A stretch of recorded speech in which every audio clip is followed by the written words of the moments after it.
Welcome to Country Kickback, where you'll hear the latest music from performers you already know and discover new music and artists from around the world. If you have an artist you'd like us to chat with, reach out to the team at countrykickback.com, or you can watch our live videos and more by following us on social media and YouTube. Here is your host, Danny Shaw, with the latest from Country Kickback.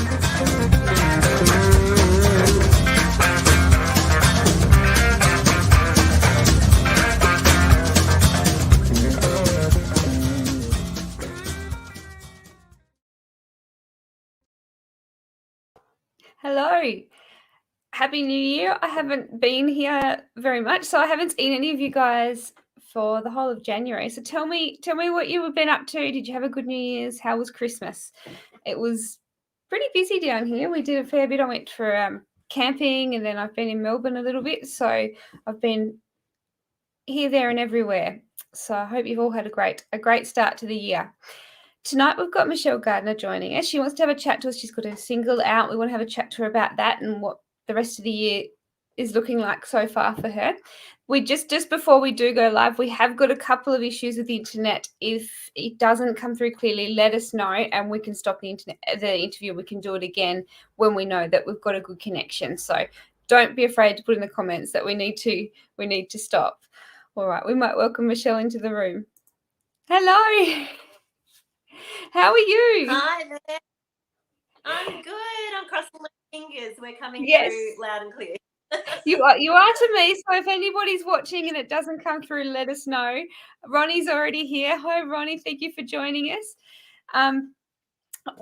You've just moved house, you were telling me, and you've agreed to do this interview and release a song. What were you thinking?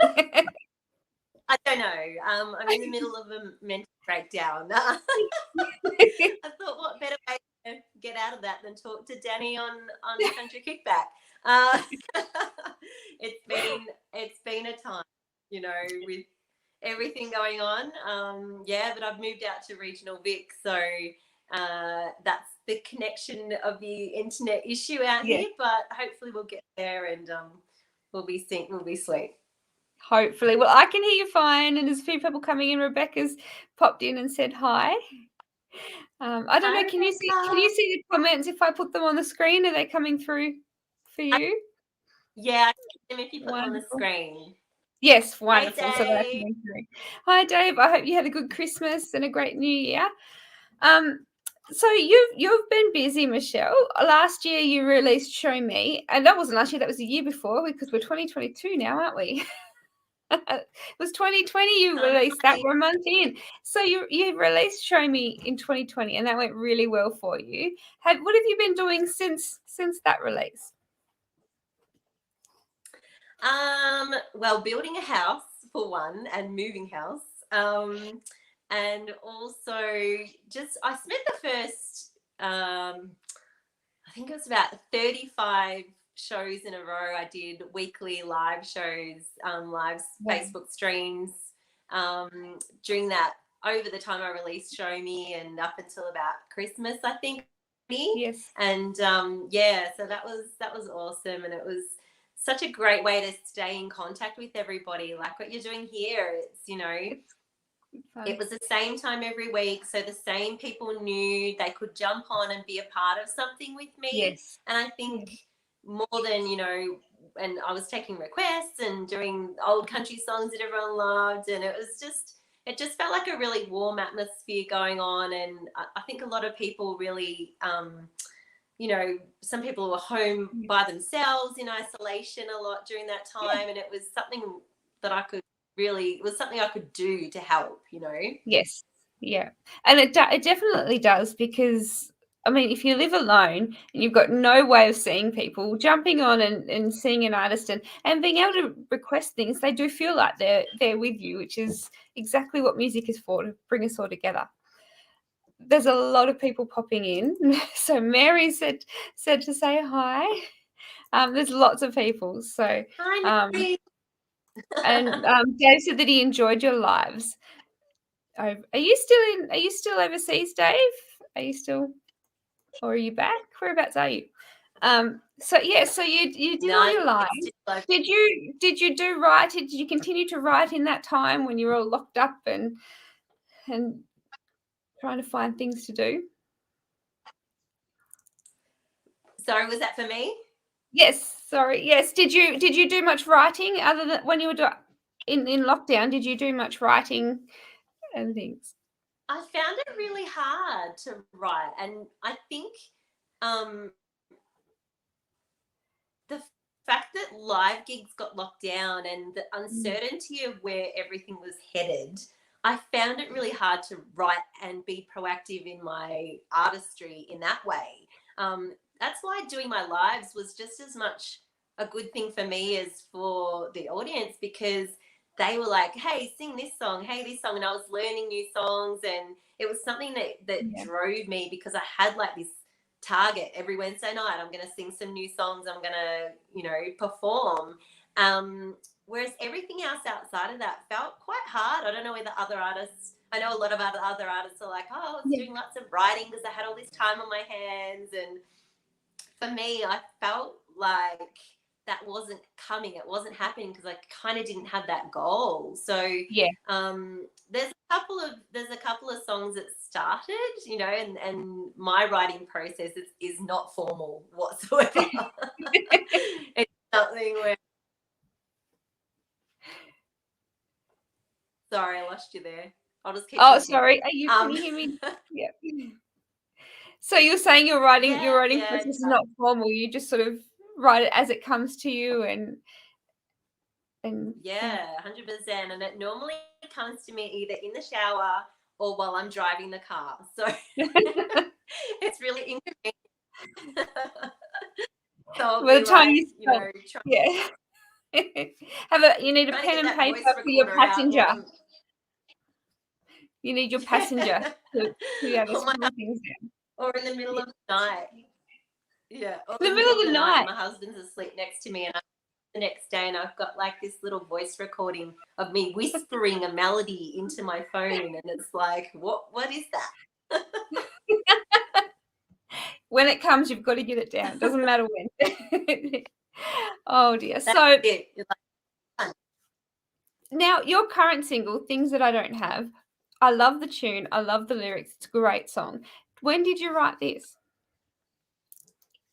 I wrote this one a while ago. So I wrote this probably not long after Show Me. And so it's been sitting there, like my producer would say, sitting there in my sock drawer, waiting for me to release it out to the world. And it was just that uncertainty of the world that was holding me back from just re-engaging.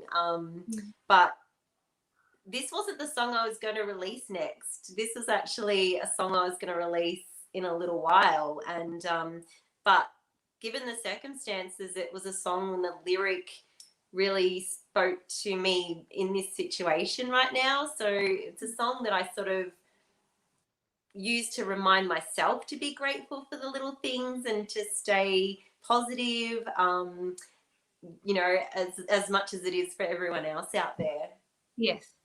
Actually, it's interesting because when I heard the title Things I Don't Have, I was sort of wondering, because I deliberately don't read the information that I'm sent until I've listened, because I like to sort of think my own things and then read what you guys are telling us the song's about and the way you write it. So I was really looking forward to hearing it, because I thought Things I Don't Have, it can go so many different ways, but it was written really lovely, and it's I thought it'll be a bit slower song, but it's not. So it's great. It sort of took me by surprise, and I really loved it.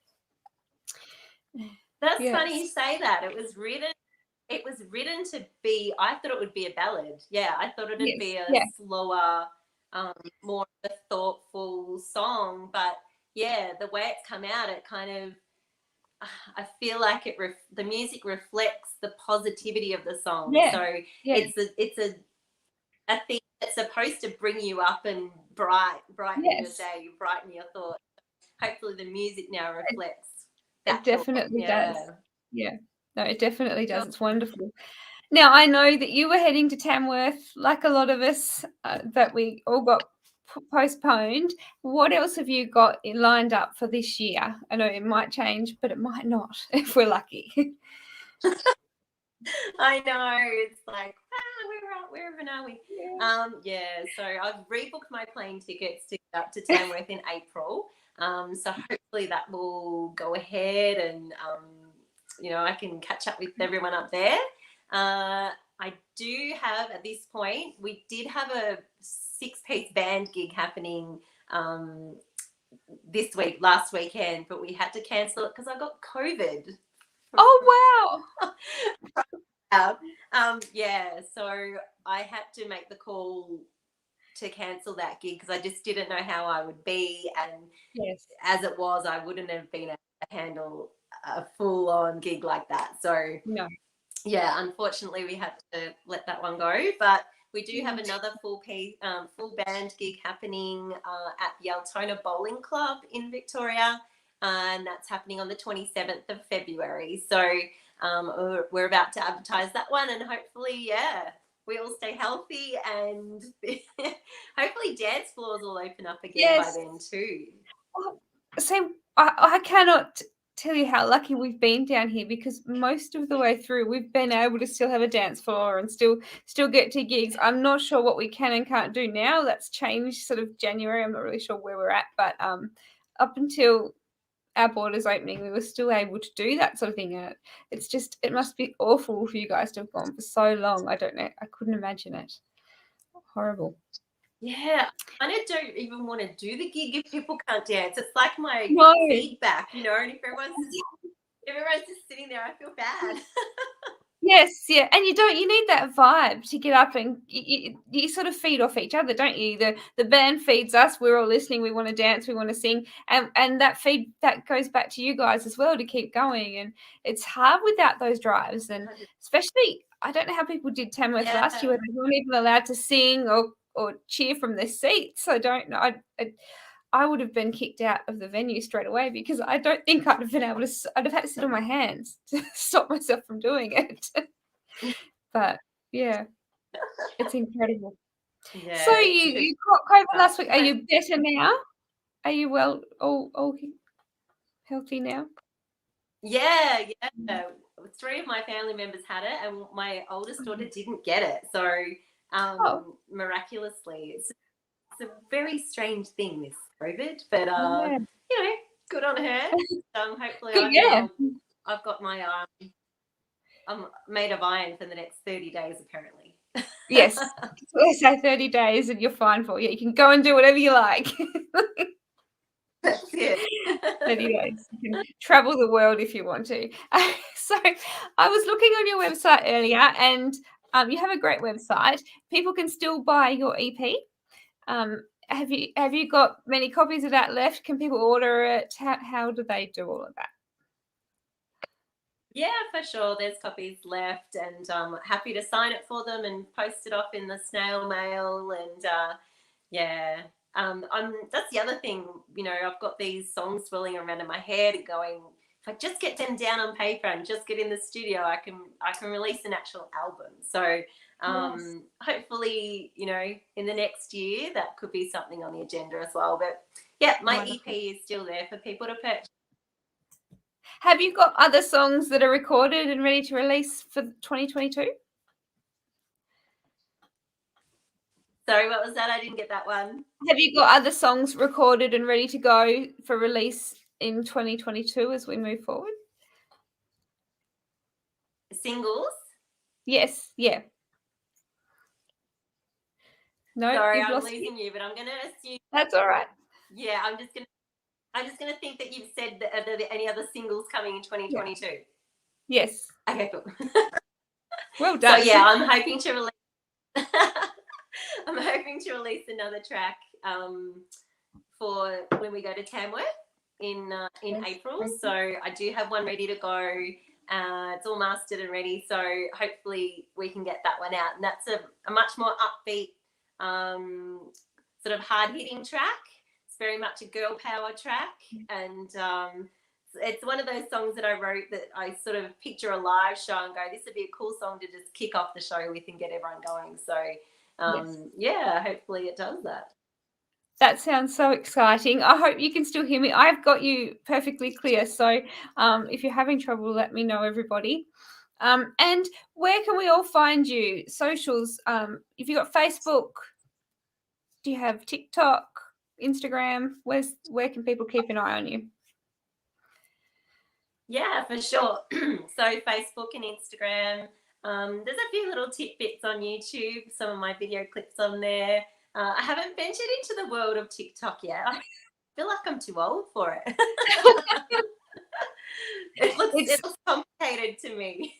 I haven't mastered TikTok yet. We do have a TikTok account and I have wonderful people that help me run that. But I honestly, I've looked at it and it scares me. And the videos it sends me to watch, I don't know where it gets these ideas. They're just very strange things.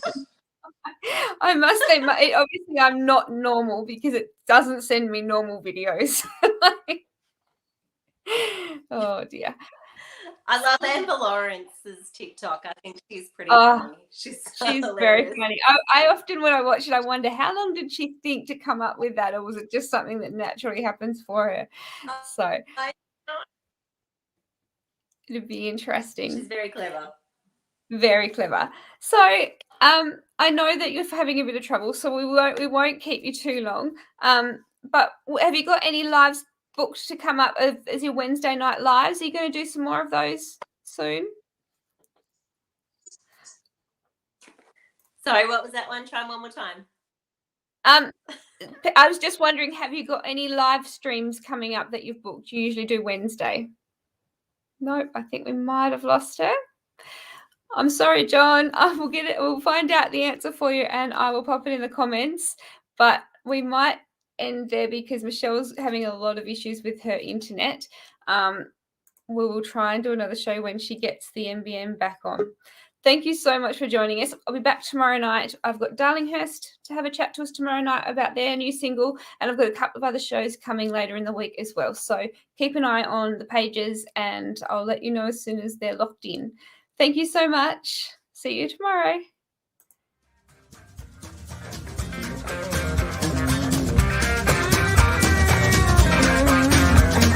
Thank you for listening. We hope you've enjoyed today's program. See you next time with the latest with Country Kickback.